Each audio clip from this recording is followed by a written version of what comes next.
آئی جی F C north Balochistan نے ڈیرہ بگٹی اور جھلمکسی کا دورہ کر کے شہداء کے لواحقین سے ملاقات کی۔ آئی جی ایف سی نے ڈیرہ بگٹی میں سپاہی ایدو شہید اور سپاہی اختر شہید کے گھر پہنچے، جہاں لواحقین سے ملاقات اور فاتح خوانی کی۔ آئی جی ایف سی نے جھلمکسی میں بھی شہداء کے لواحقین سے ملاقات کی۔ آئی جی ایف سی نے شہداء کے اہل خانہ سے ملاقات کر کے ان کی عظیم قربانیوں کو خراج عقیدت پیش کیا۔ اس موقع پر شہدائے وطن کے بلند درجات اور وطن عزیز کی سلامتی و استحکام کے لیے خصوصی دعا بھی کی گئی۔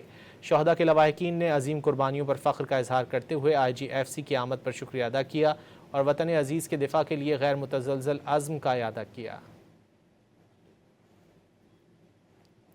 بارڈر چکا شہید بھی ہوئے باقی بلوچستان ڈیوٹی ہو رہی تھی، پاکستان چکا قربانی دی ہے۔ ہمارے گھر والے سارے پاکستان کے لیے قربانی کے لیے تیار ہے۔ اللہ تعالیٰ اس کی شہادت کو قبول کرے اور ہم کو صبر کی توفیق عطا فرمائے۔ آئی جی ایف سی بعد شکوری ٹوک مشین میں غریب تکا مشین میں منا بعد لکھ شکر ہے اللہ پاک میں بچے اختر شہید کو ملک قربان بھی سر ملک سرا شہید ڈیوٹیاں کرنا سب اللہ پاک شکر ہے، اللہ جنتا نصیب کرتی۔